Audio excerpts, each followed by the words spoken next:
quick plug for some of my latest boxing film studies on Patreon, where I show footage of actual fights and break it down in real time, pointing out strengths and weaknesses of fighters, technical aspects, so on and so forth. So quick plug, then we'll get on to the boxing talk for this stream.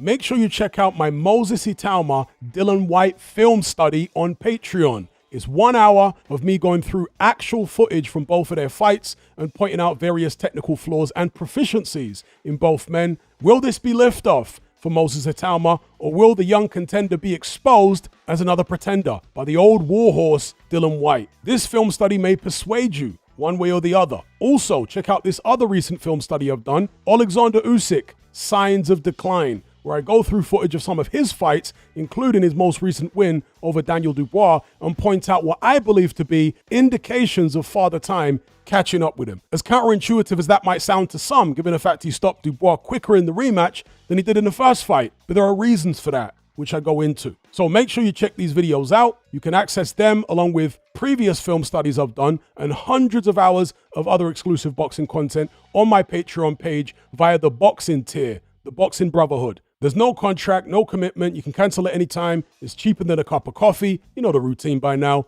All the links are in the description box below. I'll see you over there.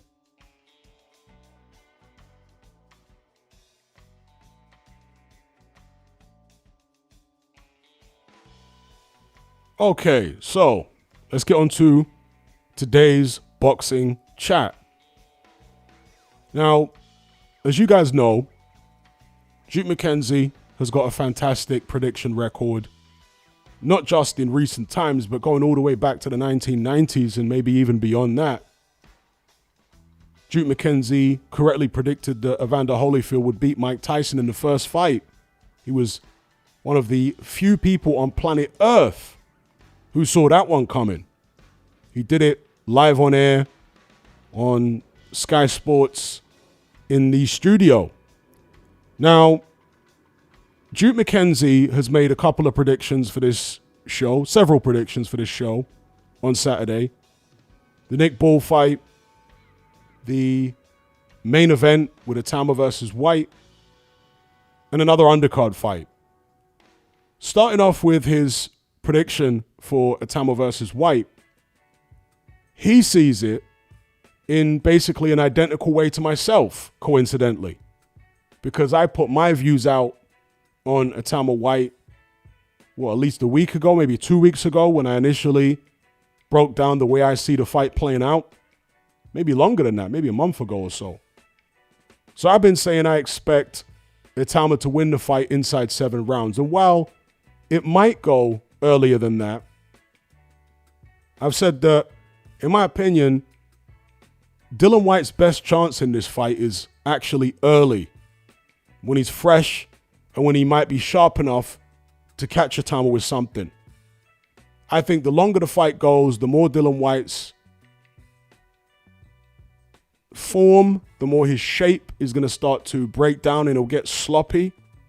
And that's when the much sharper, faster, more crisp punching Itauma will find it easier to catch him. Because Dillian Whyte has shown a pattern of that throughout the years. He'll start brightly against a lot of people, and then he starts to get sloppy because he's not the most athletically gifted guy. He's not the best coordinated guy. And when he gets sloppy, that's when he tends to get clipped more cleanly and get stopped. Even in fights he's won, he's ended up getting hurt or very tired later on in the fight. An example being against Joseph Parker. Another example more recently, although it was a couple of years ago now, being against Marius Wack. So it's the opposite of what the general consensus seems to be, my prediction that is, which is that, yeah, if Whyte is going to win, or if he's just going to have success in a fight, it's more likely to be early. The longer the fight goes, the better it is for Itauma. That's the way I see it. And Duke McKenzie, in his prediction on TalkSport today, like I say, said virtually exactly the same thing, coincidentally. He says he sees Dillian Whyte, again, maybe starting brightly, but getting gradually worn down and taken out around the 8th round. Okay, I've said inside 7. He's saying inside 8. Now, the interesting thing is that he is predicting an upset on the card, but it's not the main event. Before I tell you about the upset you're predicting, well, you can, I'm sure, guess from the title of the live stream and the thumbnail. But before we get to that fight, I want to preface what I'm about to say. I want to give you some background to my perspective on this fight. So, one of the lessons I had to learn as a boxing fan when I was young, in the 1980s, 1990s, is regarding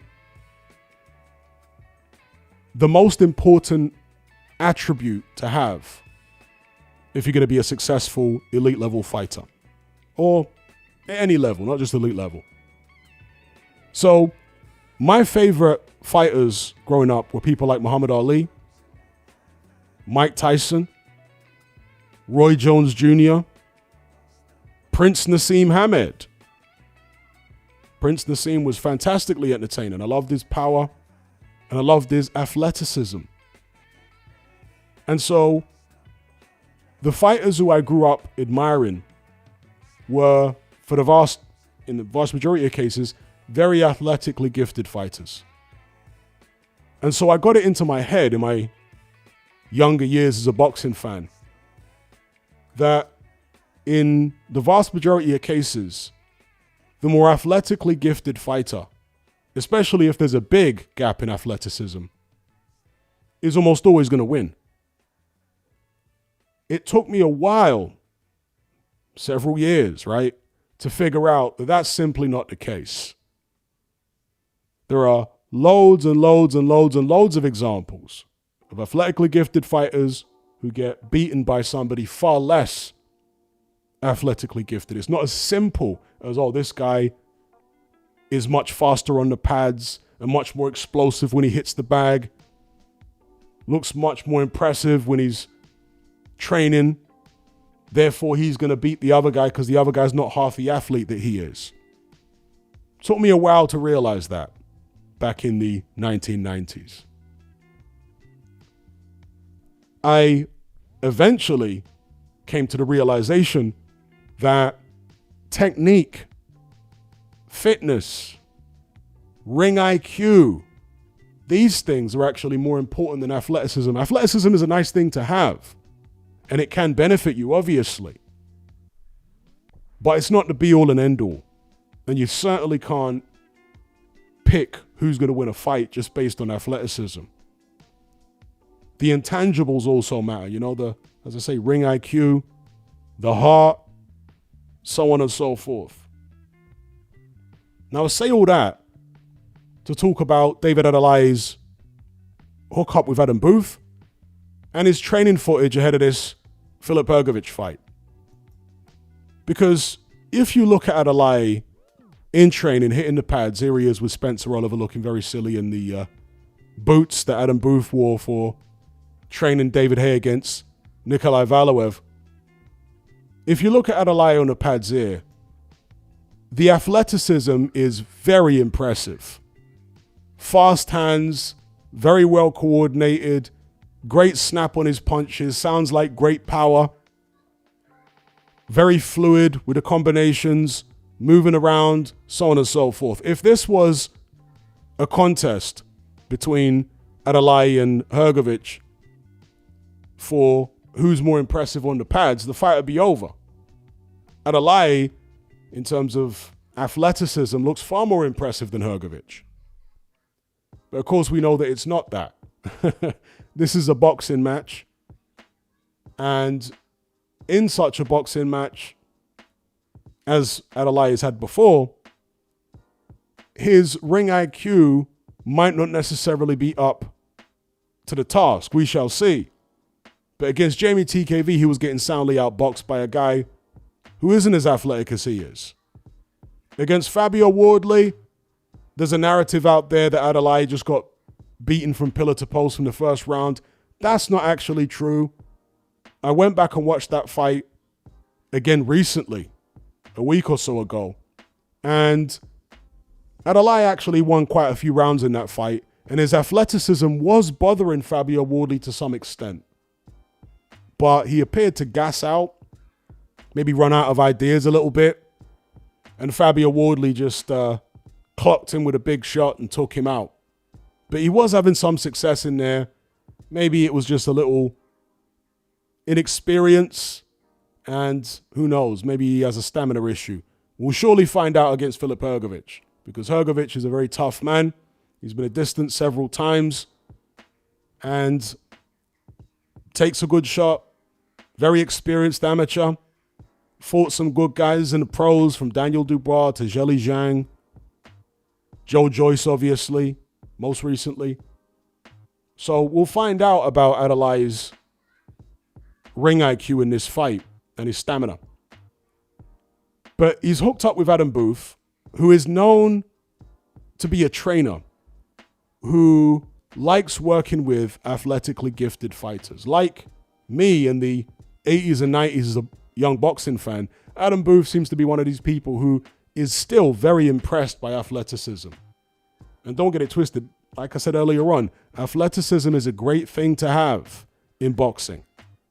But if you fall in love with the athleticism too much and rely on it too much, you might not develop your ring IQ. You might not develop your technique to the extent that you need to.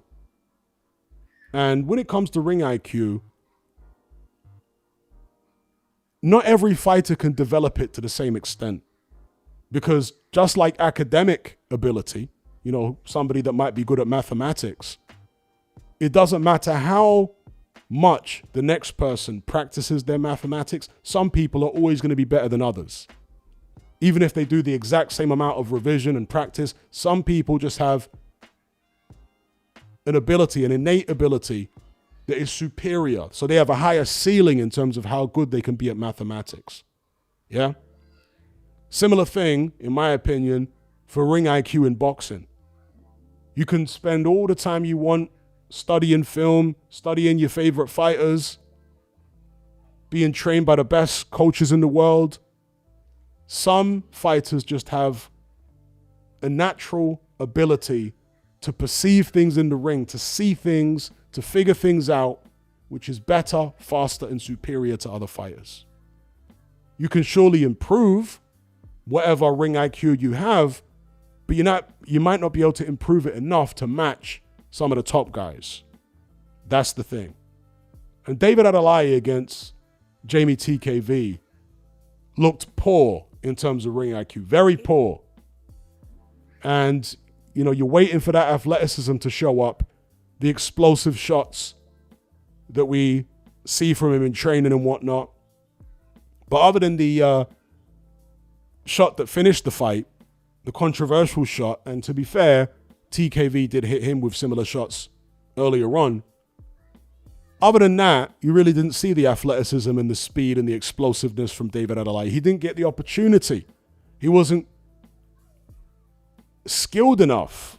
He didn't have the IQ to set up the opportunities to use that explosive hand speed very often against Jamie TKV. Now, there's the possibility that David Adeleye just underestimated TKV and there wasn't enough fear factor there for him to take himself to the level he needed to be at in training in order to be at his best. That's a possibility. But again, another possibility is just he doesn't have the ring IQ. Now, Adam Booth, but of course he would say this, says that Adeleye is just a totally different animal in this fight. He's going to be, he says he's been much better in training. And he says it's a matter of transferring or replicating what Adeleye's been doing in the gym on fight night. And if he can do that, he wins the fight, says Adam Booth. And some fighters are like that. Some fighters, as I've said in many streams before, are gym fighters. They look $1 million in the gym, but under the bright lights, for whatever reason, there's some type of mental block. They get stage fright.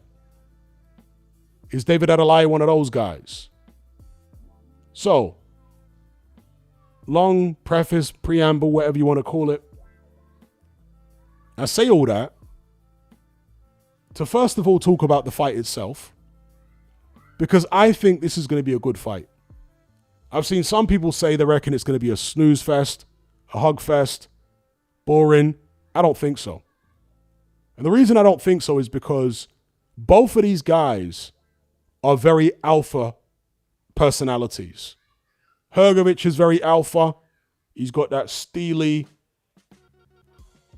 old school Eastern Bloc, almost Ivan Drago-esque vibe about him. He's a man's man. He's spitting sawdust. Do you know what I mean? He's a very alpha character. And David Adeleye is also a very alpha character. You've got two really alpha personalities. Secondly, Hergovic doesn't have a great defense. He's also got a very good chin, and he's aggressive. So unless Adeleye is the one to spoil, hit and hold, run around, and do his best Lawrence Okolie impersonation, then I can't see Filip Hrgovic contributing to a boring fight. He's going to be there to throw shots, and he's going to be available to be hit. David Adeleye, as I say, an aggressive personality, very explosive. He's not consistent with his shots. He doesn't throw a lot of punches. But when he does throw, it tends to be big, explosive shots. So, for however long this fight lasts, I think it's going to be entertaining. I don't think it's going to be a snooze fest. I think the styles will gel very well. I think the two alpha personalities are going to make for an explosive contest. But now coming on to the title of this live stream, and that is Duke McKenzie's prediction for this fight. Again, Duke McKenzie has got a fantastic record when it comes to boxing predictions, particularly in the heavyweight division, going back a very long time. So I take what Duke McKenzie says very seriously. I listen closely. I'm not saying he's always going to be right. Everybody gets predictions wrong.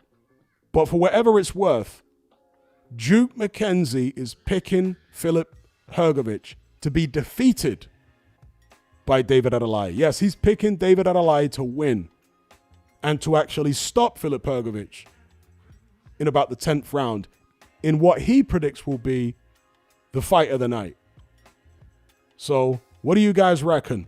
Duke McKenzie picking David Adeleye to score the upset over Filip Hrgovic and take him out in about 10 rounds.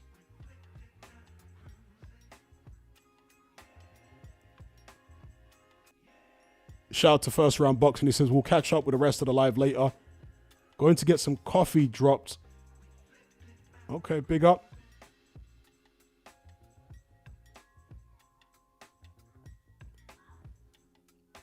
So let's get a show of hands. How many people think that Duke McKenzie will be proven right? Or how many people think he'll be proven wrong? Show of hands. Who wins? Hergovic or Adeleye? And by what method? Personally, I'm still sticking to my original prediction of Hergovic to win the fight. But I reckon it'll be a good fight. I do reckon we'll see Hergovic get hit with some big shots. Mr. says Adeleye is knocking him out. Okay. So Mr.'s on board with what Duke McKenzie's saying. G-Man, big up G-Man in the chat. He says Hergovic by KO. The place also thinks Adeleye is going to win. Joshua Hooker says, always bet with Duke against Hay. DOP says, I got Hergovic on points, but respect to Duke.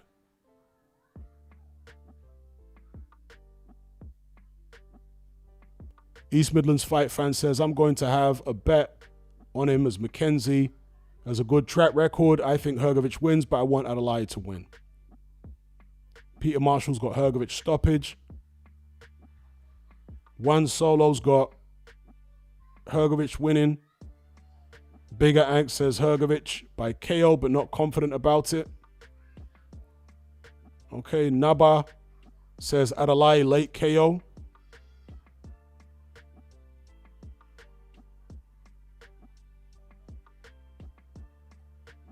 Shout out to Bob. He says Duke got it wrong this time. Hergovic chin too solid and work rate too high compared to Adeleye. Shout out to KB for the super chat. He says, fantasy matchup. Suck deep Batty. Pause. We always have to say pause on that name. It's a crazy name. Suck deep Batty versus a prime Kell Brook. Kell would love that fight.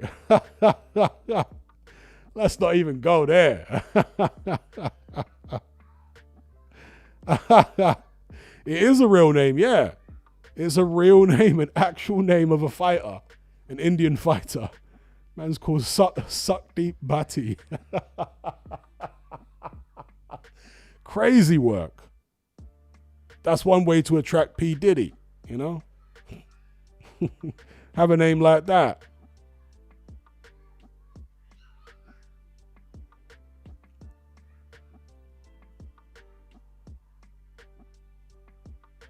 Thomas says, Adeleye has a stubbornness about his work.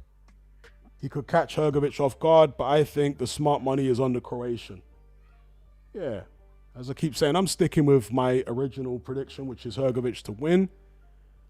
But I wouldn't be surprised if it's a real tough fight and an entertaining fight. G-Man says Luke Partridge might have some competition for funniest name. That's right, G-Man. With that one, that's crazy.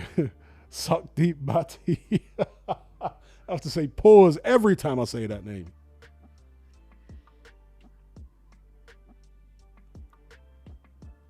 Brandon says, I'm not saying it will happen in this fight, but I believe Hergovic has quit in him. I've seen him turn his back on opponents, most notably against Zhang. Okay. That's Brandon's view.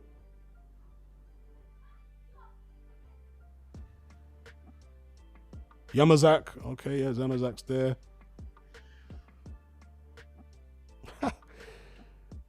Dominic A says, can a woman be called that too?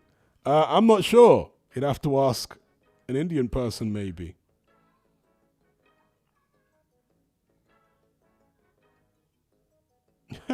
Mark says, I played with a local football team with an Indian named Deep Banghard. You gotta be joking.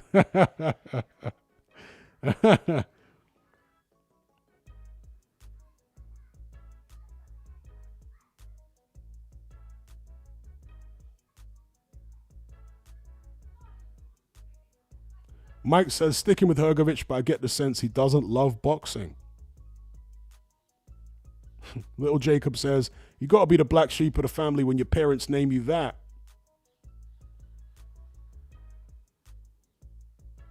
Dominic says, Dylan and Moses at the press conference right now. I'll catch you after the stream. They haven't been particularly entertaining. They weren't in their face-off with Ade. And in the interviews that they've done, you know, Dylan's just been annoyed at the press since everybody's picking against him.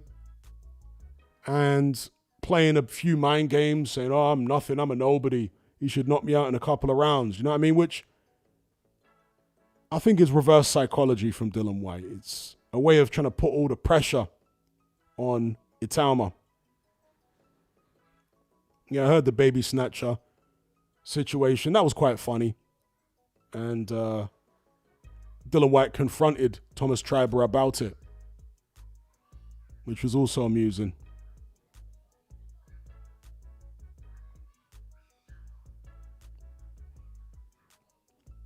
All right, so let's move on then from Duke McKenzie's prediction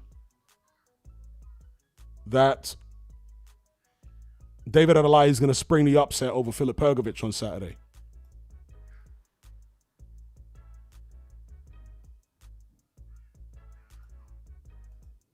Little bit of boxing news here. I can't imagine too many people are interested in it, but it's there anyway. A verbal agreement is apparently in place, according to Boxing Scene, for Sebastian Fundora to defend his WBC 154-pound title against Keith Thurman on October 18th in Las Vegas. I mean, I just shrugged my shoulders when I heard about this fight. Okay. Fundora is in the ascension as a world champion. After being stopped, he came back well when he got the opportunity against Tim Tszyu. And in his most recent fight, he beat Tim Tszyu again, stopped him. Tim Tszyu actually quit. Taking on, at least according to the verbal agreement, Keith Thurman, who's coming off that win over Brock Jarvis. Keith Thurman is, pushing 40 now? His best years were 5, 6, 7 years ago. Is he going to go in there and beat Sebastian Fundora? I'll be very surprised. Fundora's like 6'5", 6'6", gangly. And in his most recent bout, again, that rematch with Tim Tszyu, he showed a better ability to actually utilize his long reach. Because one of the things he's been guilty of in the past, the Towering Inferno, his sister boxes as well, by the way. His sister's extremely tall, too. She's a spidery tall woman. But, yeah, one of the things he'd been guilty of in the past, Fundora, is being a tall guy who fights predominantly up close, mid and close range. But, like I say, in the Tim Tszyu rematch, he was keeping Tszyu, for the most part, on the end of his shots. There was a period, it was actually, ironically, towards the end of the fight, where Fundora started to get caught quite a lot again. Tim Tszyu was managing to get close and what have you, but then Tim Tszyu inexplicably just quit when he seemed to be doing well. But anyway, other than that patch, Fundora controlled things on the outside using that ridiculously long reach very well. Now, Keith Thurman is definitely, even at his advanced age, a faster fighter, I want to say, than Tim Tszyu. He's certainly less upright. Faster, a bit more dynamic. But he's old. I don't know how long he can keep the movement up for. They used to call him Runtime because in the amateurs he got given the name One Time because he knocked a lot of people out apparently with one punch. But he didn't really show that type of power in the pros. He had decent power, but nothing spectacular. So people started calling him Runtime because he used to win a lot of his fights by running around the ring. I'm not sure he's got the legs to do that anymore. If he does have the legs to do that for the majority of the fight against Fundora, in and out raiding tactics, maybe he gives it a good go. What do you guys think? Are any of you even interested in this matchup? Shout out to Adam Fultz for the super chat. He says, speaking of mad names, how's no Michael Hunter opponent called him Mike Hunt yet? Maybe it will be Miller. I'm missing the reference there. You'll have to explain. I'm baffled. I'm missing the reference. Mike Hunt?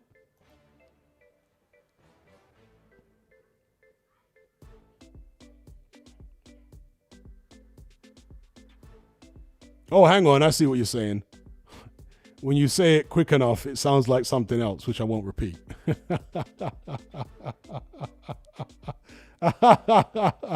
Okay. I see it now. All right. Nobody got any thoughts on this fight here? Thurman against Fundora?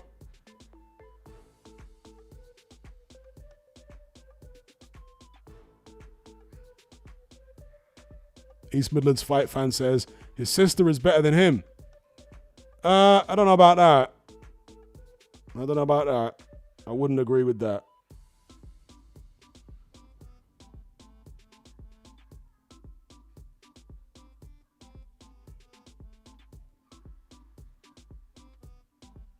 Bob says Hunter's fighting Pulev. How does that work with the WBA and Wardley interim title? Well, Hunter is trying to, according to Don King,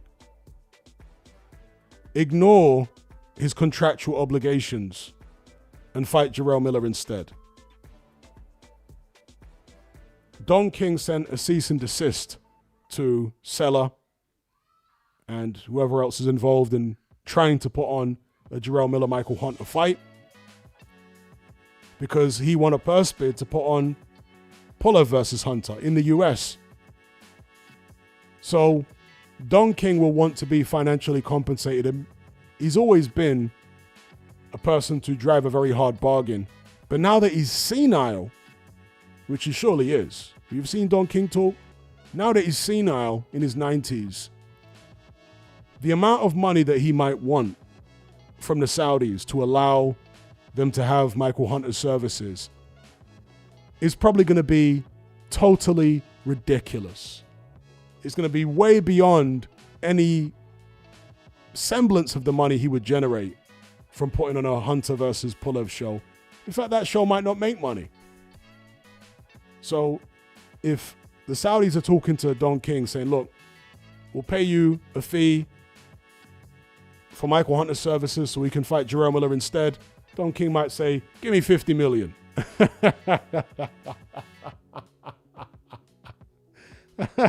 If this was like the Don King from the 90s, it might have been a bit more reasonable. But the current version of Don King, as mental as he is now, is he really going to say something sensible? Hopefully he will. But we'll see.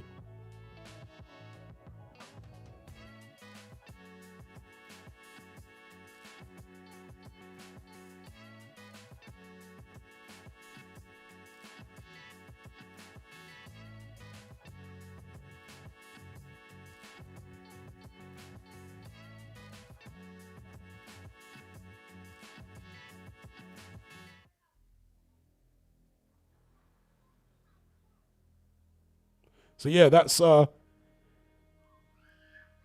one-time Keith Thurman apparently about to get a shot at Sebastian Fundora. They need to set up some unifications for Fundora, man. This is really typical of a PBC move, isn't it? They've got such a tiny stable now. They're digging up Keith Thurman to fight Sebastian Fundora for, what, a relatively easy title defense? They might be thinking that way.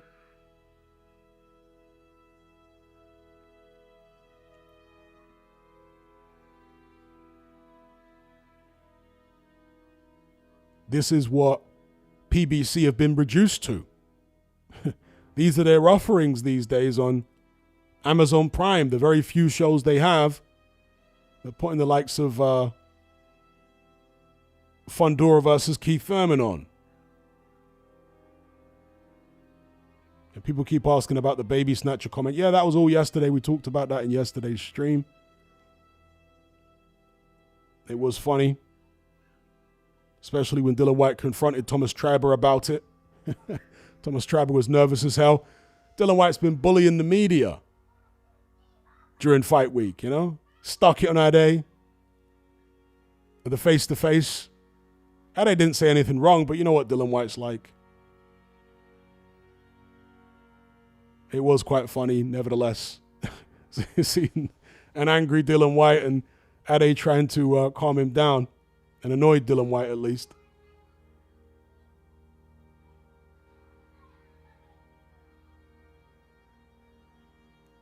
So let's move on then from Sebastian Fundora, Keith Thurman.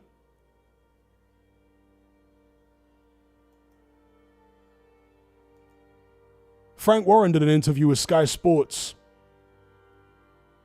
earlier on today on their YouTube channel.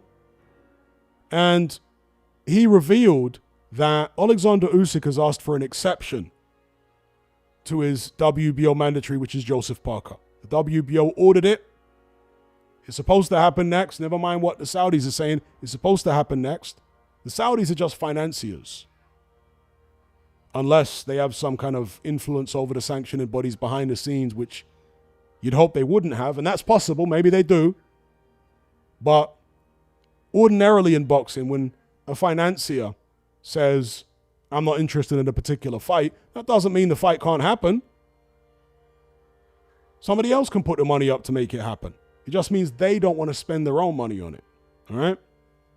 The WBO ordered Usyk to fight Parker. Bear in mind, Usyk's coming off a title defense, also a unification against Dylan White, Daniel Dubois in their rematch. So, yeah, he's not going to want to think about boxing right now. He's going to want to take his time. Does he even want to fight on? Does he want to have one more fight? And if he does, will it even be a serious fight? Or will it be some type of exhibition or novelty bout? And you can forgive him if it was, if he's going to retire after that. There's been, talk about him potentially fighting Jake Paul in MMA. So I understand Usyk not wanting to be pressured right now, but I also understand Joseph Parker's position, Ajit Kabayel's position, and a host of other heavyweights who have been patiently waiting for their title shot, which several of them deserve because they earned it.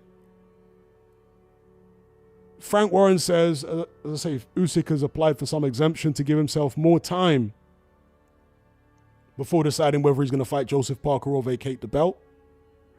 I don't think they should give him more time. I think he needs to be stripped to the WBO belt. And you guys know I've got the most admiration for Alexander Usyk, but my priority is always what's best for the sport of boxing. And what's best for the sport of boxing, particularly in the heavyweight division, is if we keep these belts active. Even though this has been a golden age of heavyweight boxing. The previous golden age was the 90s. The previous golden age before that was the 1970s. Okay? This has been a golden age. This Joshua, Partridge, Wilder, Usyk era. But unfortunately, one of the things that has marred this particular age in the heavyweight division is too many damn rematches. Too many. And that has led to the likes of Luke Partridge, a.k.a. Tyson Fury, not having many different opponents on his world title resume. This has led to Alexander Usyk not having many different opponents on his world title resume. He's had 6 world title fights at heavyweight against the same 3 guys. That is not comparable to a Lennox Lewis resume, a Muhammad Ali resume, a Joe Louis resume, a Larry Holmes resume.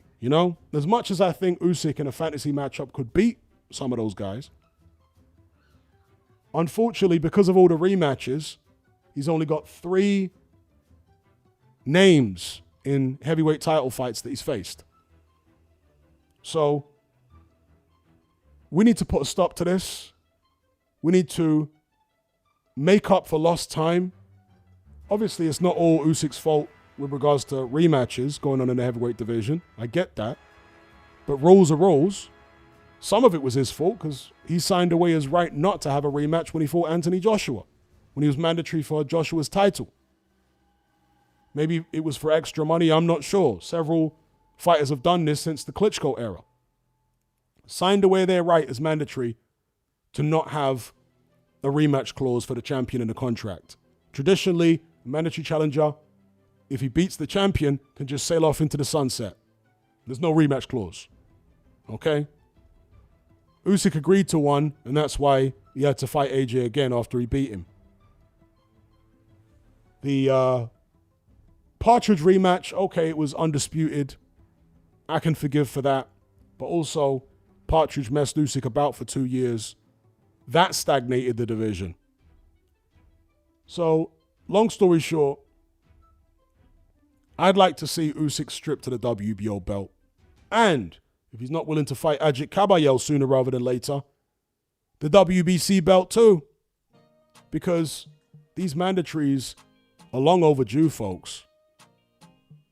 And after that, it will be the WBA. He doesn't currently have a mandatory challenger with the IBF. There was talk of Derek Chisora maybe being it, but they're actually setting up a final eliminator between Ajagba and Sanchez, a rematch between Ajagba and Sanchez. Last I checked anyway. And that will produce a mandatory challenger, okay? So, yeah, as much as I admire Usyk, the sport of boxing, and in this case, the heavyweight division, needs to keep those belts moving. So that's my take on it. Give me your take in the comment section below. Usyk claiming an injury to buy himself some time.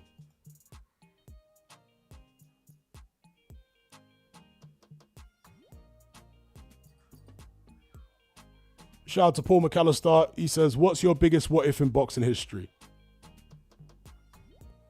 Biggest what if in boxing history? There are probably many of them, so I might not remember them all right off the top of my head. But one of them would be, what if Lennox Lewis and Riddick Bowe fought in the pros in their prime? What would have happened there? What if Evander Holyfield fought Mike Tyson before he went to prison? Because, of course, Mike Tyson lost to Buster Douglas when Holyfield was his mandatory challenger.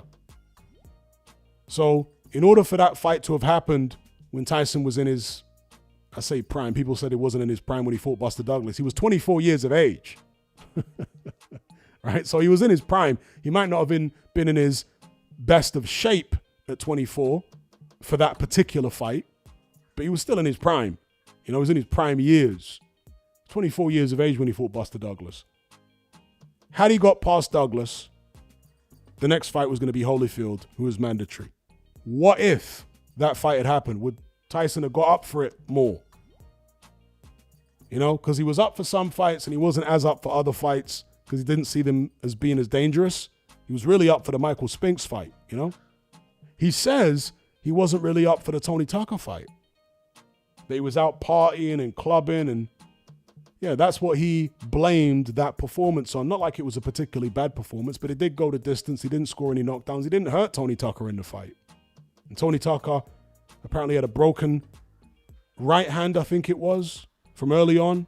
And he still went the distance quite comfortably. He didn't win the fight, but he had a bit of success early. Anyway.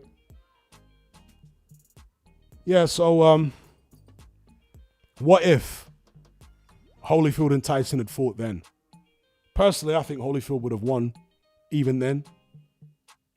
But who knows? And yeah, Lennox Lewis, Riddick Bowe, what if?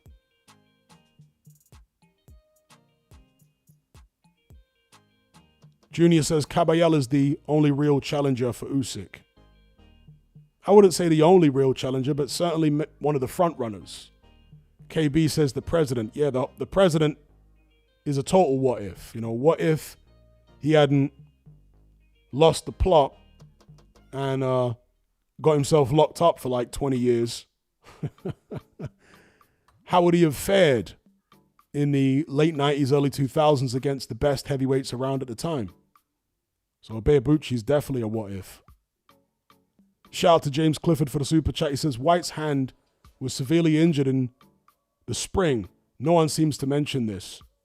Maybe his training has been compromised for his fights, thoughts? Or for this fight, excuse me, thoughts?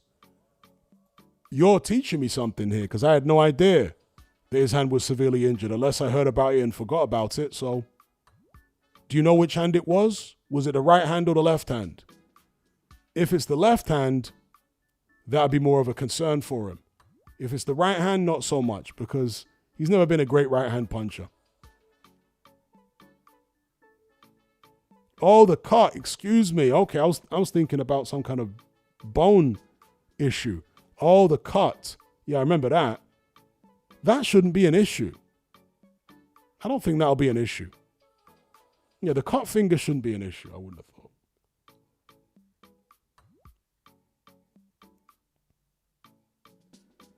You know, a cut finger, or was it the finger or the thumb, whatever it was a bad cut, don't get it twisted, but something like that should have long healed by the start of training camp, you know? I wouldn't have thought that would be an issue.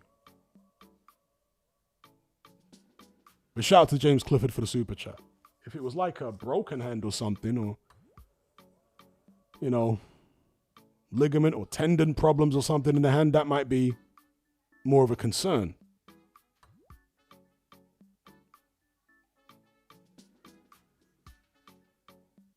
Ben Odom says, White looks weak. Reminds me of Bowe versus Golota 2. Bowe was weak due to significant weight loss. He was bullied in that fight. I see the same happening with White. Yeah, Bowe was very weak. in the second Galata fight. Lost a lot of weight, apparently too quickly. He was only about 10 or 15 pounds lighter than he was in their first fight, and it was an immediate rematch. But Bo being Bo, he blew up after their first fight, as he often did in between fights. As far as I can remember, it was like at least in the high 220s, not 220s, in the high 200s, as in like maybe 270, 280. And then he came down to about 230 for the Galata fight. So he was always doing this yo-yoing, you know. And yeah, he was just weak, to borrow a John Fury phrase, weak as a kitten in the Andrew Galata rematch. But he still fought with tremendous heart. I mean, tremendous heart in that Galata rematch. That is a fantastic fight. Anyone who hasn't seen the second fight between, I mean, the first fight was pretty good as well. And that's the fight where they had an enormous riot, a full-scale riot in Madison Square Garden. Crazy fights breaking out in the actual ring immediately after the bell was, the fight was over. One of Bo's team members attacked Galata with a walkie-talkie, smashing him over the head with a walkie-talkie. Absolute crazy scenes. Fights breaking out in the crowd between the Polish Galata fans and Riddick Bowe's fans from Brooklyn, the BK crew.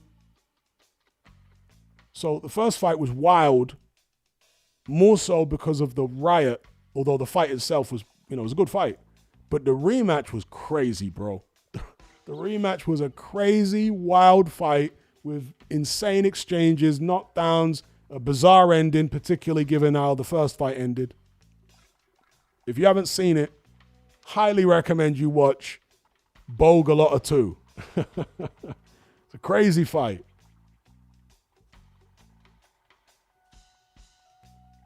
Mark Odell says Don King ruined Tyson essentially. Paul McAllister counters and says Tyson ruined Tyson. I agree with Paul McAllister. I think, as Larry Holmes predicted, Mike was a ticking time bomb. It was a matter of time before he went off the rails. He was already kind of going off the rails. As soon as he became champion, it was hard for his handlers to keep him on the straight and narrow. That's why he admitted in the Tucker fight he was partying and he was drinking and all sorts of stuff ahead of the Tucker fight. And that's why Larry Holmes said, this guy's going to destroy himself. That's when Tyson was still with Rooney, when Larry Holmes made that prediction. So I agree with Paul McAllister on this one. And shout out to Mark Odell.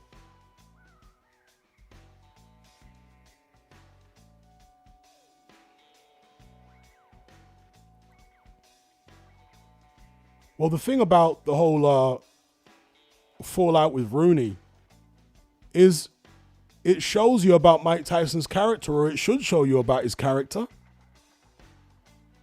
You see, Mike Tyson fans value Rooney so highly, and they act as though Mike was some type of victim and his mind was poisoned against Rooney. And he grew up with Kevin Rooney in the Catskills. Obviously, Mike's from Brownsville, Brooklyn, actually Bedford-Stuyvesant originally, but then moved to Brownsville later on. And then obviously ended up in the Catskills. But from the time he got up to the Catskills, he was with Rooney all the time. Rooney was not just his coach, but his friend. With him all the way through his pro career, through winning the title, all this kind of stuff. And Rooney could see the way Mike was going off the rails with the drinking and this and that and the partying. And he apparently made some comments about Robin Givens that Mike didn't like, because he could see that, in his view, Givens was manipulative. But anyway, Mike Tyson fired Kevin Rooney. That's what he did. He fired him. Nobody forced him to fire Kevin Rooney. It doesn't matter if there were people whispering in his ear or any of that. He fired one of his closest team members. That shows you about his character. Do you know what I mean? It's like nobody ever wants to put any blame on Mike Tyson for firing Kevin Rooney. He's the one that chose to do that. That's the kind of character Mike is. He was like, no, let's get this guy out of here.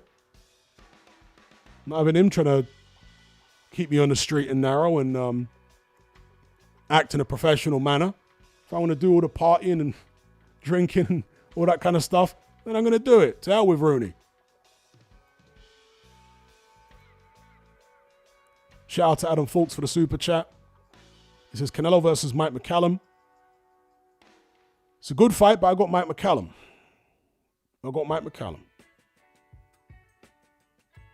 Even though McCallum never really, his best years were like 154, 160, 168, 175, nah. But let's say Canelo versus McCallum at 160, I got McCallum. Both very good fighters, but I think McCallum could use the extra height and reach well. Very good all-round fighter, tough, could punch, slick, good jab, fight on the inside, fight on the outside. I'll go with a body snatcher. Shout out to Sazad, yes. 257 concurrent viewers, only 71 likes. If we can get the likes up to about 125, it'd be much appreciated, folks. Thank you in advance. JR says, did Rooney train anyone else other than Mike and Vinny Paz? In terms of notable fighters, the only other one I can think of was Jean-Marc Mormec. Only for Mormec's fight against Vladimir Klitschko. Yeah, he trained Jean-Marc Mormec for his fight against Vladimir Klitschko.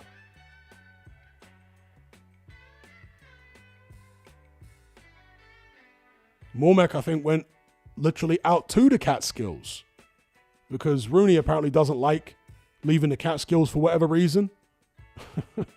He doesn't like traveling anywhere, just likes to stay in the Catskills the whole time. So Mormec went over there.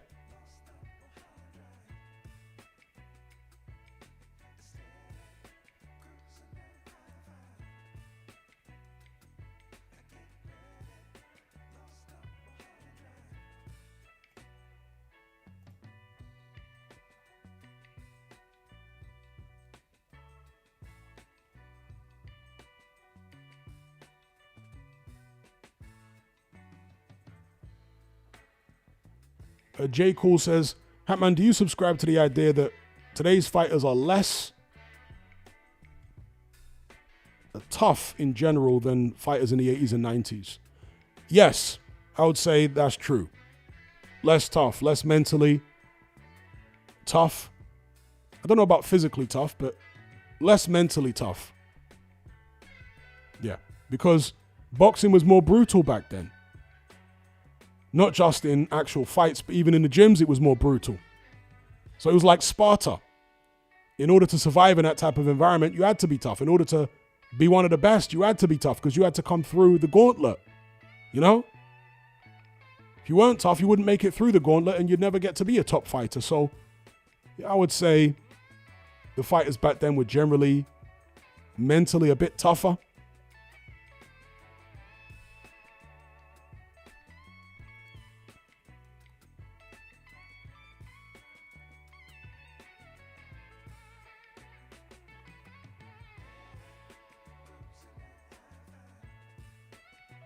When I say mentally a bit tougher, I'm just talking about the toughness they show in the ring, dealing with the pressure of. But then again, I can't really say dealing with the pressure of fights because now there's more pressure on fights, you know, on fighters because of social media and stuff like that. But yeah, just dealing with the pressure in the ring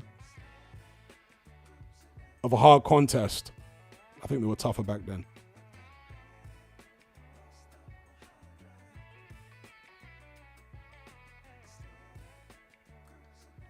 East Midlands Fight Fan says, just seeing the White Itauma face-off, Moses held himself well. White was trying to say something. Trolls Abad says, supposedly Kevin Rooney was an alcoholic. You know, one of the interesting things, and I've never really got to the bottom of it. James Clifford says, Tris Dixon trained with Kevin Rooney, the boxing author and journalist, as an amateur.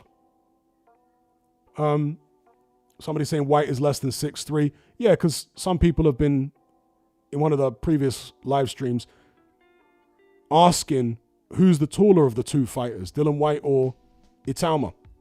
Itauma is listed at 6'4.5". Whyte is listed at 6'4". So maybe it's possible Itauma actually is 6'4.5", and Whyte is actually 6'3".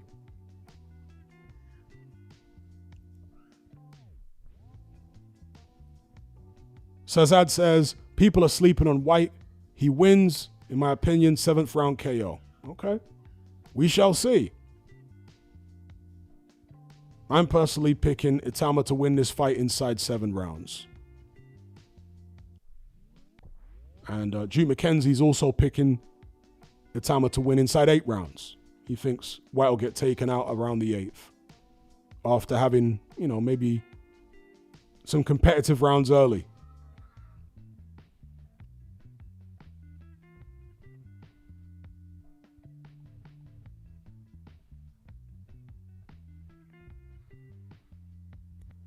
Askip says, do you think they might have been tougher because testing was worse and they were on PEDs? Extra testosterone gives you confidence. I don't think PEDs were a really big thing in the 80s. They were starting to come in, don't get it twisted. In track and field, famously Ben Johnson, right? In the 88 Olympics, Ben Johnson got popped for steroids.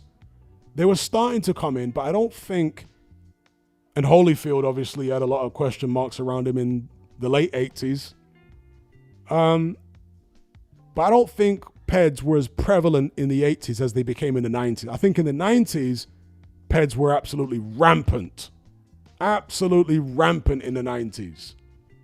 But in the 80s, maybe towards the second half of the 80s, but we can go back to the 70s when there was basically no PEDs as we would know them today. And I would say the fighters in the 70s were tougher than the fighters of today. The fighters of the 50s and the 20s, in my opinion, were tougher than the guys today, back when there was no PEDs.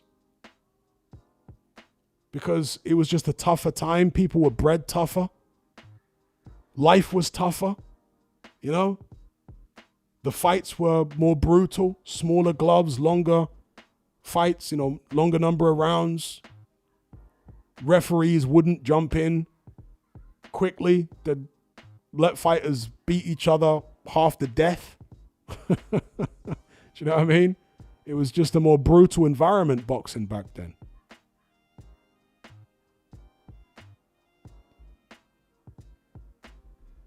Shout out to Isaac. He says, I'm late in the stream, but I'm convinced Fundora KOs Thurman.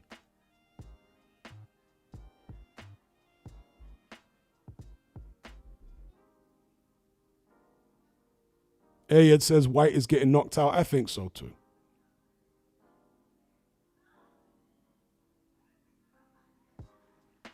As a heavyweight, he's always got a puncher's chance. He can punch. And he has got some old man tricks in there.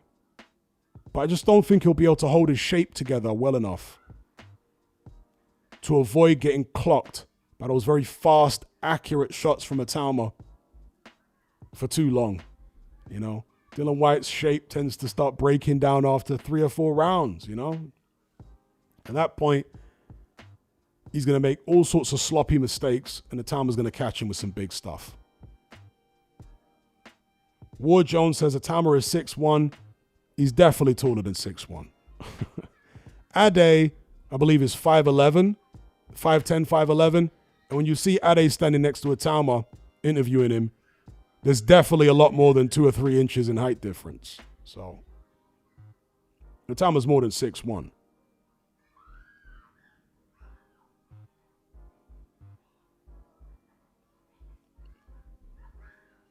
Beast says, Hatman, what do you think of AJ versus Itauma? Right now, Itauma smokes him.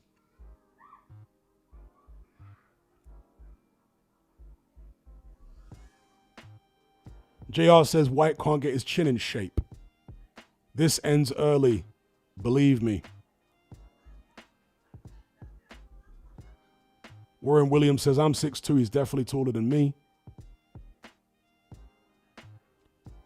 Paleo says Itauma's 6'2.5" listing is perfect.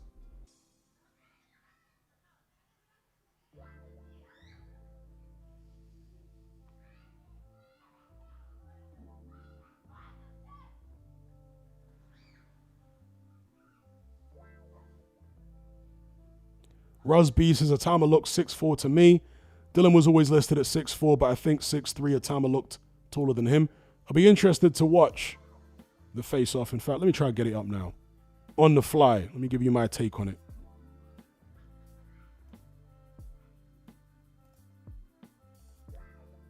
Let's have a look if we can get to the face-off part.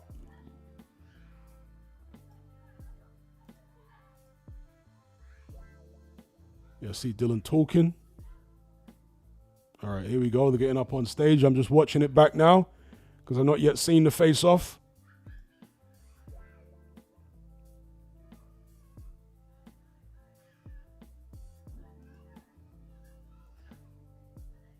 Yeah, Dylan White trying to chat. Trying to get a clear shot of when they're face to face and they're not too close together. So Itauma looks significantly taller. I want to say he's at least 2 inches taller, but then again he's got the hair. So I want to say he's 2 inches taller there. But some people are saying he's got trainers on with very thick soles and maybe Dylan White doesn't. All things being equal, if they've got similar thickness soles on their shoes, Itauma looks about 2 inches taller. If White is 6'2.5", 6'3", that would make Itauma 6'4", 6'4.5". So I reckon Itauma is actually pretty close to 6'4", to be honest, based upon what I'm seeing here. The thing about Itauma is that he's quite a stocky build. He doesn't have like big, broad shoulders and long, gangly arms. He's like quite compact. And I think that gives the illusion that he's shorter than he actually is. Do you know what I mean? He's actually taller than you realize, Itauma. I mean, for the Mike Balogan fight, there was somebody, it was one of my American viewers, I think, who was absolutely shocked at how much Itauma weighed when he watched the Balogan fight. Because Itauma was like 250.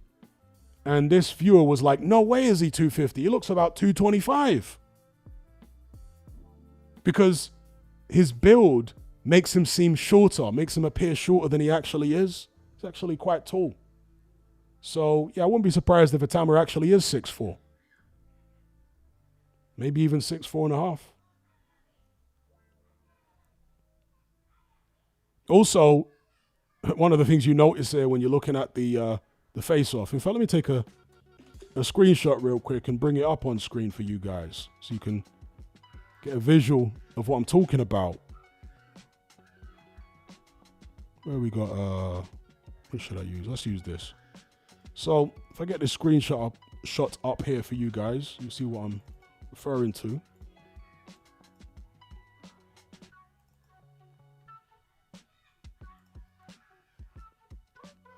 One second.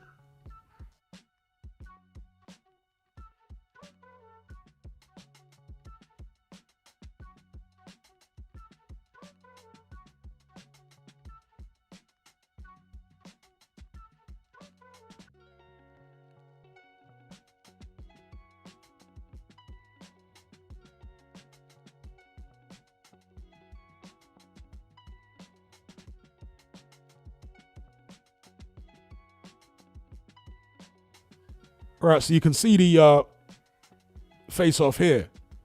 And one of the things you'll notice is that in terms of their shoulders, the shoulder height is almost identical. But Itauma has got a much bigger head than Dylan White. Itauma's got quite a big head, and I think that's another thing that kind of throws people off as far as his height. Because normally with short, stocky people, they tend to have like bigger heads in proportion to the size of their body, right? And I think that throws people off about Itauma as well, because he's got quite a large head. Never mind the hair, just look at the distance from his chin to the top of his forehead. Yeah, he's got a much bigger head than Dylan White. Dylan White's got a small head. He's got a little pea head. His head's like the size of a gungo pea. So, yeah, it's like the head size of Itauma, a slightly longer neck than Dylan White, And a larger head seems to be what is accounting for the extra height, because at the shoulder, they're pretty similar. It's just a slightly longer neck for Itauma and a larger head.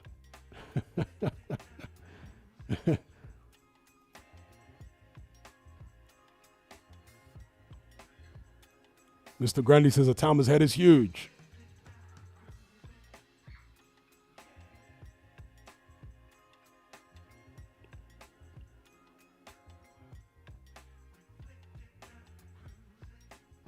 Yeah, White's head is tiny. He's always had a tiny head. You know, so it's always something I've noticed, should I say. He's always had a small head. I think he's even said that himself in certain interviews, that he's got a small head.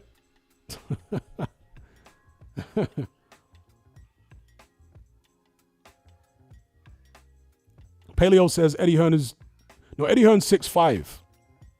Eddie Hearn's 6'5". He's not 6'4", he's 6'5".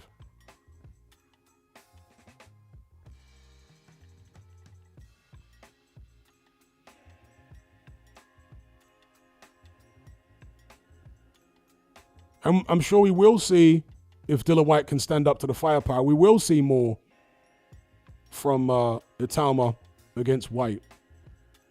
If I had to bet on it, I would say this fight goes a few rounds. At least 5 rounds, if I had to bet on it. And I'm saying Itauma gets him out of there inside 7. So, in that kind of length of fight, you're going to see a few things. Probably anyway.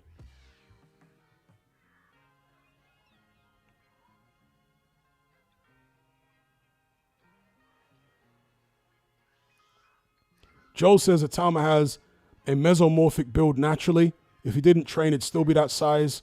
Same can't necessarily be said for people like AJ who have lots of artificial muscle. Yeah, Itauma is a naturally burly build. Yeah, I agree with that. Because he doesn't have like long gangly arms like a person who's naturally slim. He's got quite compact arms. He doesn't have really broad shoulders. His shoulders are quite, compact again. And that's where the hand speed comes from, by the way. Mike Tyson had a mesomorphic build.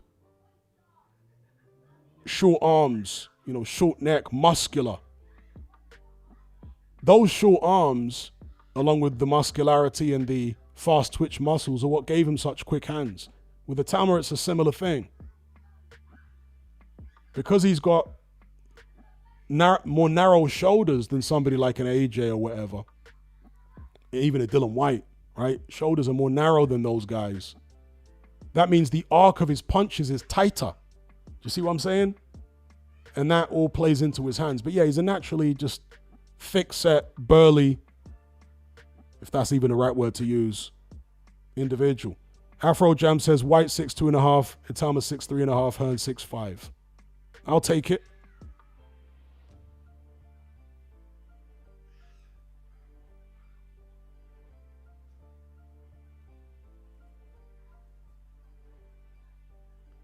Jake says, Hatman, do you think Whyte has completely lost his edge? Well, Duke McKenzie seems to think this.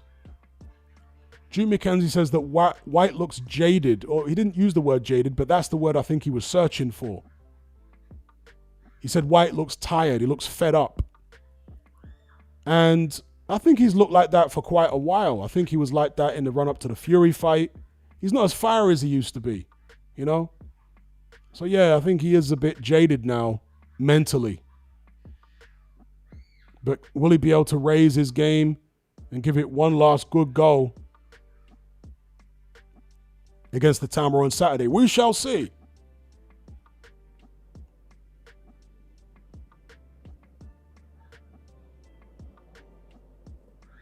Someone says his brother is small compared to him. I guess you're talking about Karol Itauma. He's like a light heavyweight, isn't he? Mr. Grandy says Itauma easily benches 6 plates. Well, there's been all sorts of claims about what Itauma can lift, what he can bench, and what he can squat. And I know a couple of people in my Element group who are very much into weightlifting, and they do not believe, and I've seen people in the live chat, some of our previous live streams, who don't believe the claims about what Itauma can lift. But his coach, Ben Davison, then again, you'd expect him to talk his fighter up. But he's been saying one of Itauma's biggest attributes is his physical strength. He says the kid is incredibly physically strong in the gym with the kind of weight he can lift. He says it's incredible.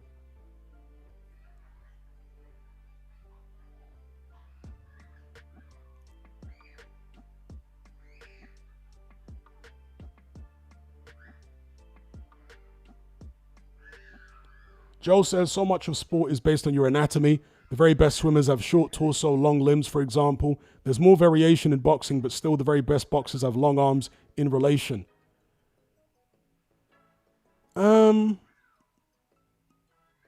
With Mike Tyson, that wasn't the case. He's got short arms in relation to his height.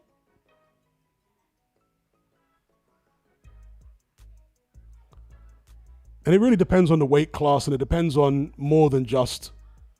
Because some fighters that have got really long arms can't coordinate the long arms very well. Maybe because of, not enough muscle around the chest and the back and the shoulders to be able to control the long arms. So the long arms just end up looking badly coordinated and sloppy, and they're not very accurate with their shots. Do you know what I mean? Maybe some of it is neurological as well. So, I don't know about that one, but I'd have to think more about it. Yeah, because some fighters have arms which you would say are proportionate to their height, and others have disproportionately long arms. Sonny Liston had disproportionately long arms, right? Lennox Lewis slightly. Tyson Fury's got disproportionately long arms. I would say Usyk has got about right. His arms are not disproportionately long. They're about kind of average for his height. You'd expect a 6'3" guy to have like a 78-inch reach. It's about right.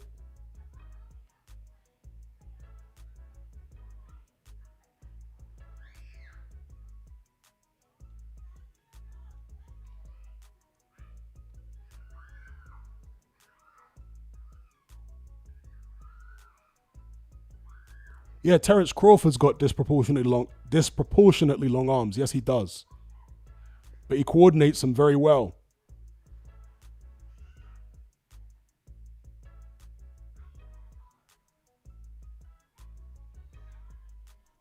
Charlene says, Moses' head size I've never noticed till now. And yeah, as I say, I think that's what throws people off about Itauma's height. Screaming in the background. No, there's a pool here. There's a swimming pool, and there's like a family making noise in the pool with their kids and stuff like that. So if there's noise in the background, that's what you can hear. There's people splashing around in the pool.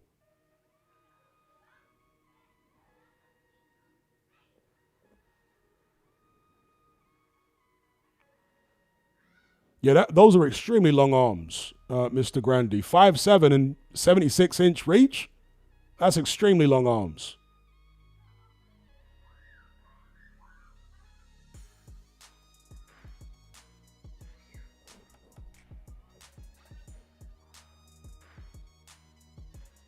My tab has crashed. You guys know the routine. Tab always has to crash at least once. Usually several times in a live.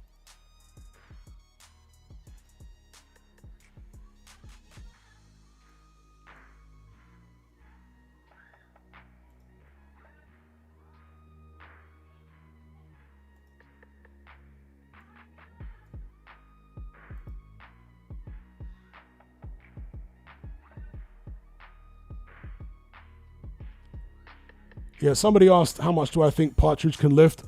He doesn't look like he can lift a lot. Very long arms, not very muscular. Yeah, he doesn't, I mean, maybe I'm wrong, but he doesn't look like the kind of guy that'd be able to lift a lot. Itauma, you can imagine he could. He's got a robust kind of physique, relatively short arms for his height.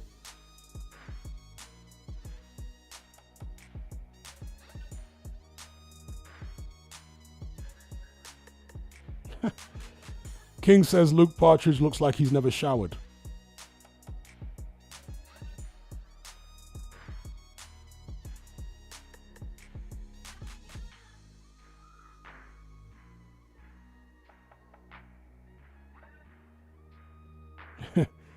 James Clifford says Firefox tabs crashing are a feature, not a bug.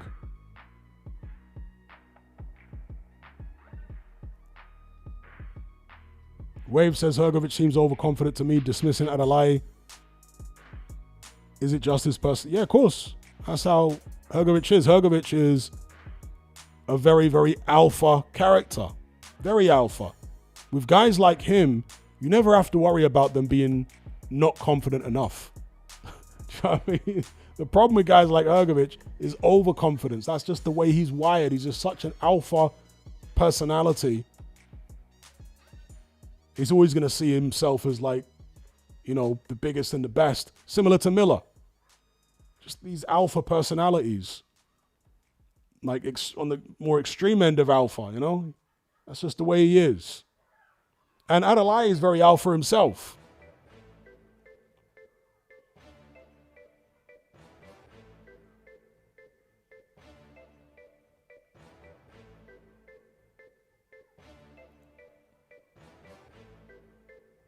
Simon Jones says Dylan is one of the strongest in boxing. He can bench over 200 kilograms for reps. But could he have done that at the age of 20? That's the question. Earth Summed Up says Itauma is not benching 200 kilos. Isn't he? I don't know. What if he is?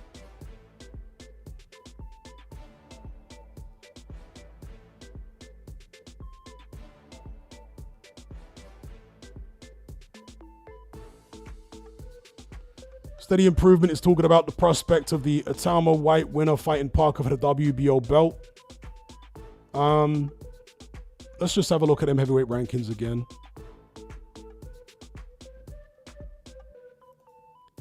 Here are the heavyweight rankings.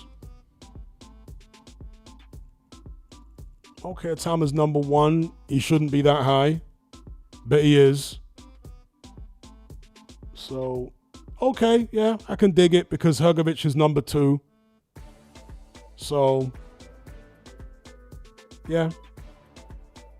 If the winner of the Itauma White fights the winner of, fights Joseph Parker, I'd prefer a further box off. So I'd prefer they match the winner of Itauma White versus the winner of Adeleye Hergovic. So if Hergovic comes through, and even though I think that's going to be a good fight, and I wouldn't completely count out the possibility of an upset from Adeleye, I'm still staying with Hergovic to win. So if Hergovic comes through and Itauma comes through, Itauma versus Hergovic, then the winner of that can fight Joseph Parker for a vacant belt. Or Joseph Parker fights somebody else for a vacant belt maybe.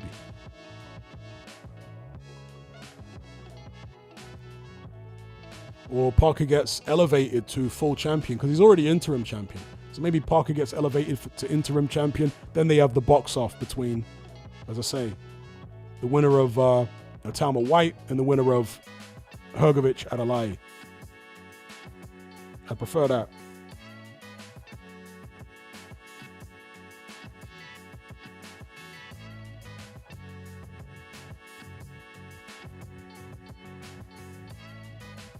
Ricky says there's a video of him repping 180 kilos. He can definitely do 200.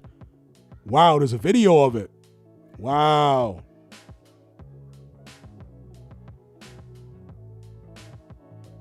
So he really is that strong. I think the reason that some people are struggling with it is because they've been into weight since they were in their late teens or early 20s and they couldn't even come close to benching 200 kilos. And so they're comparing themselves at 20 to Itauma at 20, which they really shouldn't do. Not all 20-year-olds are built the same. Some people at 20 are incredibly strong.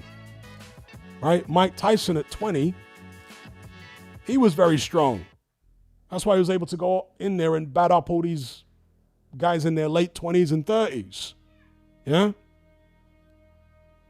when I say Mike Tyson was incredibly strong, I'm talking about in terms of his boxing strength. Maybe not necessarily gym strength, but his boxing strength. Some guys, even their gym strength, in their early 20s, it's there.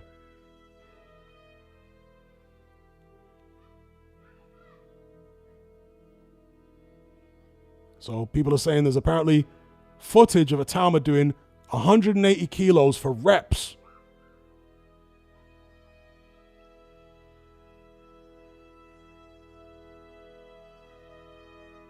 Yeah, some guys are just very strong, bro.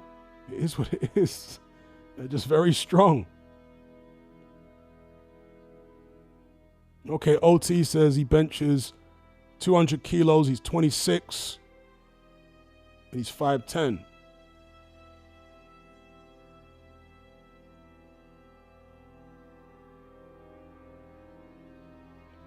Ben Odom says, does anyone remember Partridge squatting an absurd weight? No, I don't recall.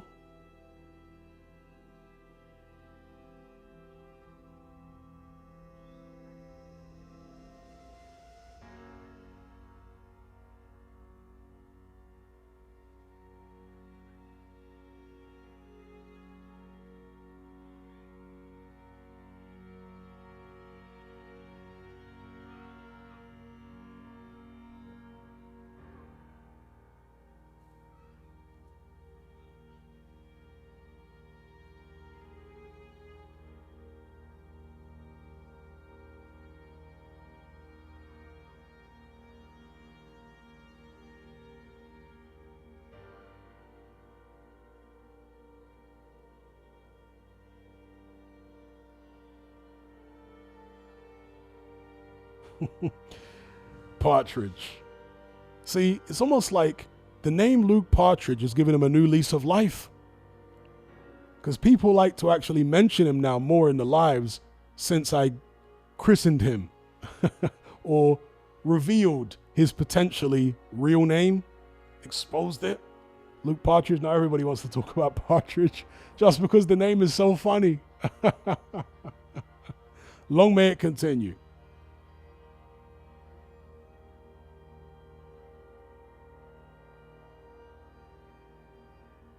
Wave says, why is the Adeleye fight so low in the card? That's my fight of the night. Well, it's good for boxing fans, isn't it? Don't have to wait to watch a bunch of fights that you're not interested in before we get to see Hergovic Adeleye. Are you sure it's low in the card, though? Because sometimes BoxRec doesn't list it in chronological order. If you're looking at BoxRec, or have they said this on the DAZN broadcast or elsewhere, or is there a poster that shows the running order?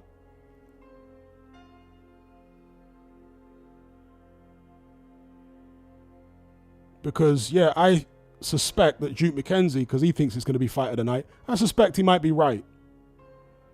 Because when I think about the personalities of Hergovic and Adeleye, and I think about the styles and the lack of defense that both guys have,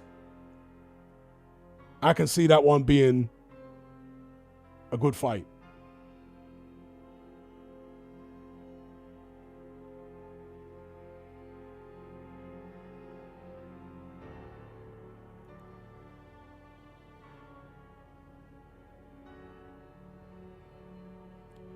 The thing about deadlift, though, is that a lot of it is down to grip strength. Yeah? A lot of it is down to grip strength and technique. Because you could have someone that's got like really strong legs, potentially, strong back and strong core, but they don't have a strong grip. And so they won't be able to deadlift that much. Whereas with bench, obviously there's technique involved as well, but your grip doesn't matter as much benching when you're pushing up as it does when you're pulling up.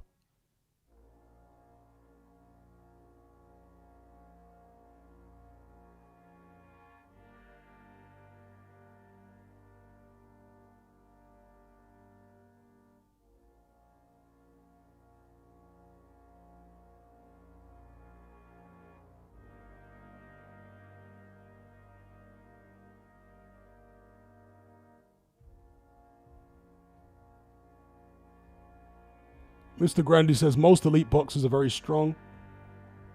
These days,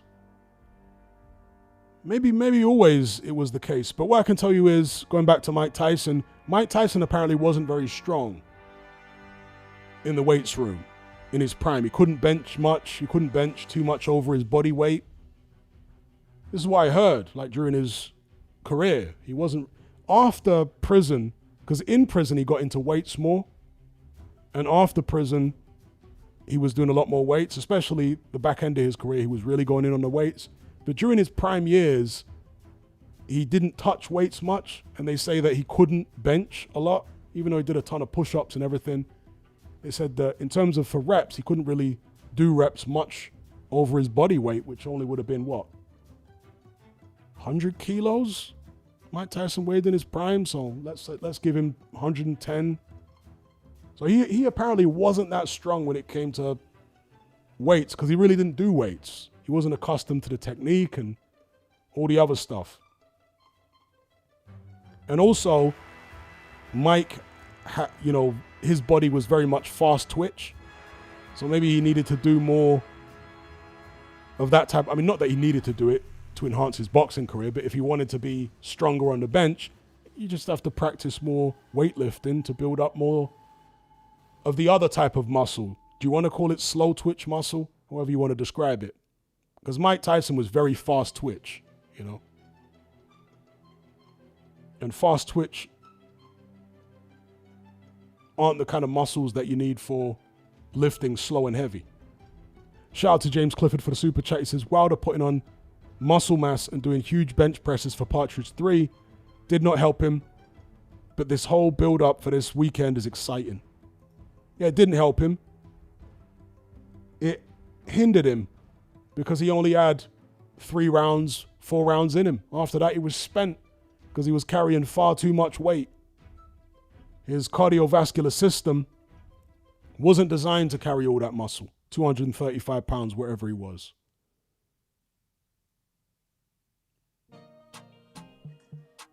East Midlands Fight Fan said he did those jail press-up burpee circuits. I saw some Mexican guy, I think I was on Instagram, and he had some crazy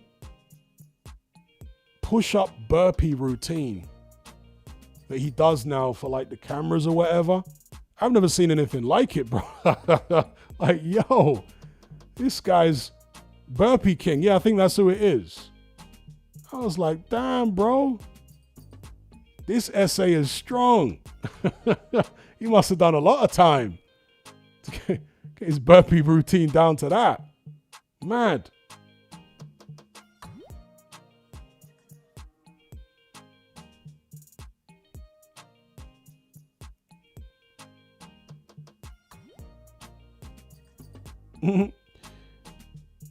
Kweme says, even my old man who's in his 70s now refers to him as Partridge. Jupiter String says, there's a guy from London, Scandinavian looking. I saw a video of him doing 500 push-ups in one go. What, real push-ups? Or like the little, I'm talking about full extension, full range of movement push-ups, because I don't count the little tiny ones. If it's like full range of motion, that's crazy. Because I remember years ago watching somebody break the Guinness Book of record, world record for the Guinness Book. Might have been back in the 90s for push-ups, and they weren't even doing real push-ups. It was like the ones where you're barely flexing, and it's like, man, how's that a world record?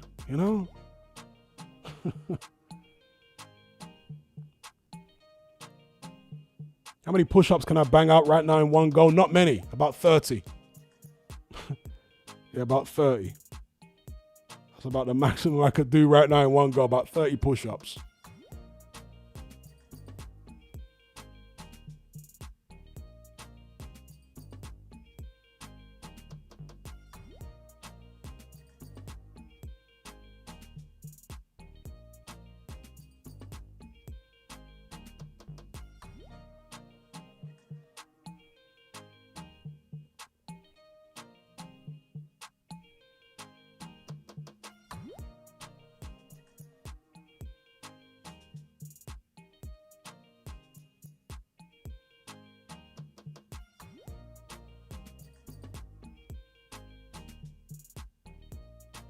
Mr. Grandy says, that's impossible to do 500 consecutive full range push-ups with no pauses. I call cap. That would be my reaction, you know, but maybe there are people out there, you know, maybe the guy's on speed or something. Maybe he's literally like taking some kind of stimulant before he's done it. Because I knew people that would do stuff like that back in the days. I knew people that would take, this is during my bouncer days, people that would take E. Yeah? They would take E before they did a training session, and they'd be able to lift more and do more reps on E. I'm not condoning it, by the way, folks, because one of them ended up damaging himself physically, right? Because he was high on E when he was working out and mashed himself up because he just went on far longer than he would have been able to without it.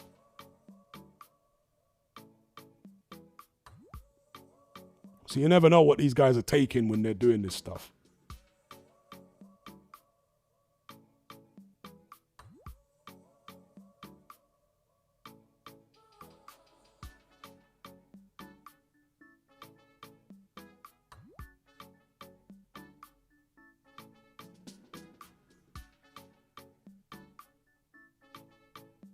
Do I take creative?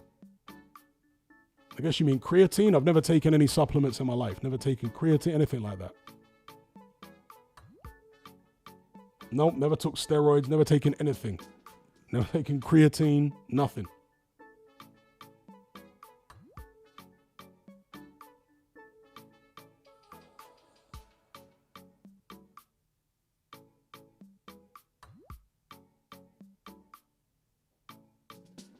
Mr. Grandy says, I'm in the military, and the most consecutive full-range push-ups I've ever seen anyone do without pausing was 189.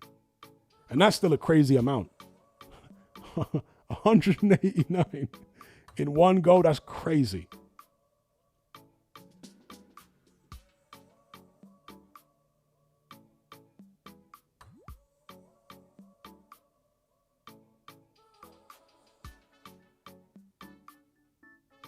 East Midlands Fight Fan says, I've seen a kid who's 5 do 100 push-ups.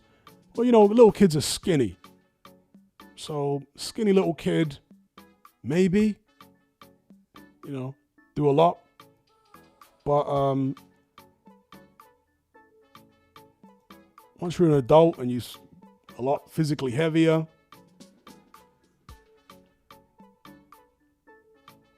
so right now I weigh about 245 pounds. And I could do about 30. When I was younger and I was weighing like 226, 228 pounds, I could do a lot more. Being less heavy.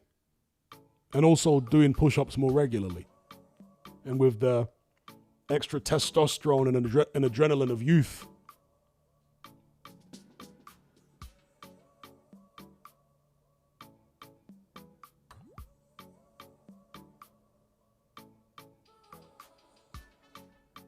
A shout out to Mr. Luca. He says, Duke is about to get this wrong.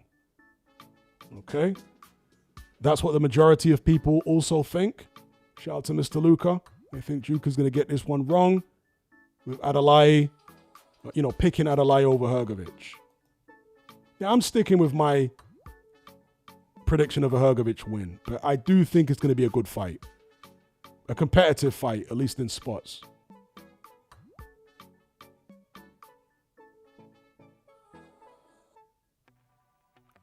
Hergovic is the favorite, so of course it would be an Adeleye win that would be an upset.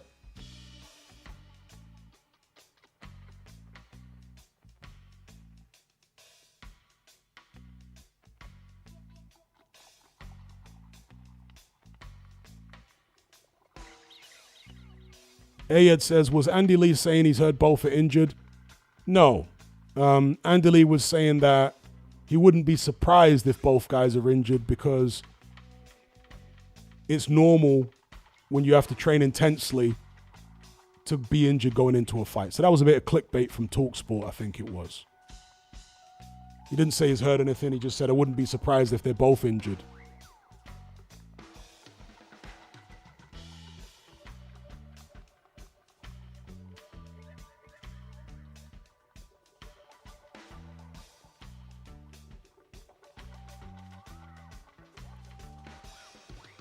You know, for me, like physically, the only real exceptional things about me, physically, are my fast twitch, muscle fibers, right? I'm very explosive, fast. I mean, even in my 40s, yeah? Late 30s, on into my 40s. Young people would see me in the gym and they would be shocked at how quick I was for my size in terms of hand speed and moving around and all that kind of stuff. And even running track, yeah? Before I left the UK, there was a track where I used to run. And I was running there at night. It was like a cycle path or something that people often walk down. And it was roughly, 80 meters or something. And on many occasions, people would comment on my sprinting. But there was this one time when I did my sprint up and I'd walk back, and I was walking back, and this guy who looked like he was in his 20s, maybe late 20s, he stopped me and he was like shocked at how quick I guess, you just saw the size of me, a big heavyweight, and the speed. He was like, no way. And he said to me, what kind of times are you doing up here? You're far, I can't believe. Like, he was totally shocked at how fast I was able to run. So that was more my thing. I was well coordinated, explosive, fast twitch, muscle fibers, and all that kind of. I could just move very, very fast, surprisingly fast for somebody of my size. But in terms of I never got into weights or anything like that. Very few times did I ever lift a weight. I was never freakishly strong lifting weights. Do you know what I mean? Whenever I did try. I guess I was relatively strong, but nothing out of the ordinary that you'd expect, that you'd expect from a big guy.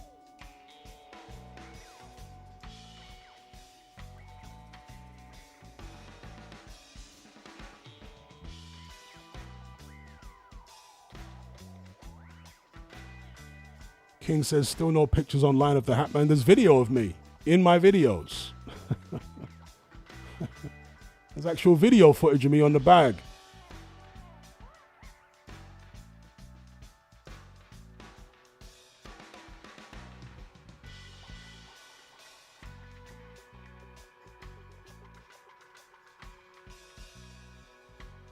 Mr. Grandy, once again, he's doubling down. He's saying, I can successfully do 100 consecutive push-ups, which is incredibly difficult to maintain for me. And I've been doing push-ups for decades since I was a kid. 500 consecutive is impossible, in my opinion. Can somebody drop the link? We'd like to see this 500 push-ups guy.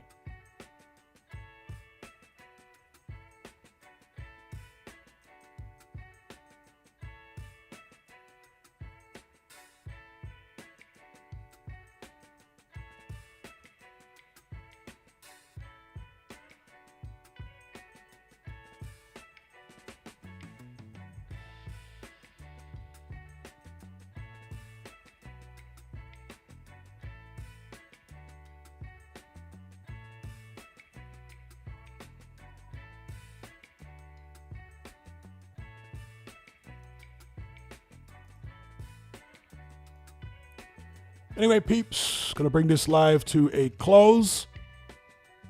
As always, shout out to each and every one of you for joining the conversation. And a special shout out to those who donated via Super Chat. I thought I'd do a stream earlier on today.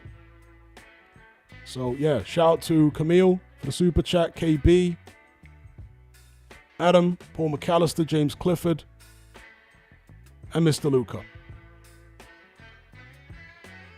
Until next time, take care, be good. Appreciate you guys for tuning in. You can all stick a like on the stream on the way out. It'll be much appreciated. I'll catch you on the other side. I'm out.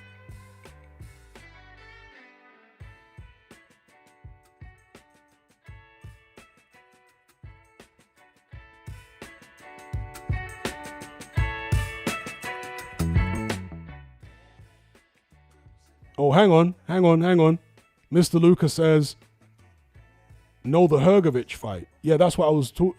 I'm not sure if Mr. Luca. Yeah, Duke is picking Adeleye to beat Hergovic. So I guess that's what you're talking about. Yeah, that's what I was referring to. Anyway, big up, Mr. Luca. Until next time, take care, be good people. I'm out.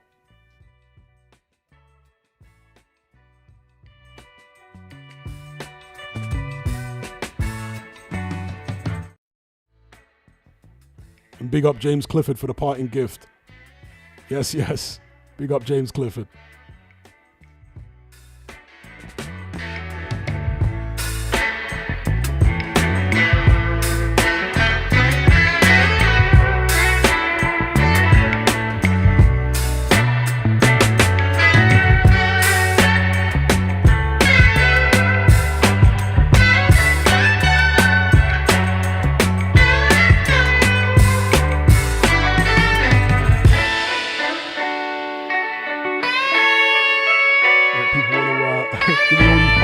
Shout out to James Wood, flapping around like a Batkin. Big up Hatman. Brains of Stone Dubois versus Jared Anderson. Right now, got to pick Brains of Stone. Right now, I'd have to go with Brains. Music too high. Shout out to James Wood. Probably didn't hear me then. Yeah, flapping around like a Batkin. Brains of Stone Dubois versus Jared Anderson. Right now, I'll go with Brains of Stone, Dubois over Anderson. Because Anderson hasn't looked good since his loss to Martin Bacoli. So I'll go with Brains of Stone. But if Anderson can get back to his pre-Bacoli form, I'll give him a better shot. But yeah, big up James Wood. Keep on having these super chats right at the end of the stream. Big up James Wood every time. Peace.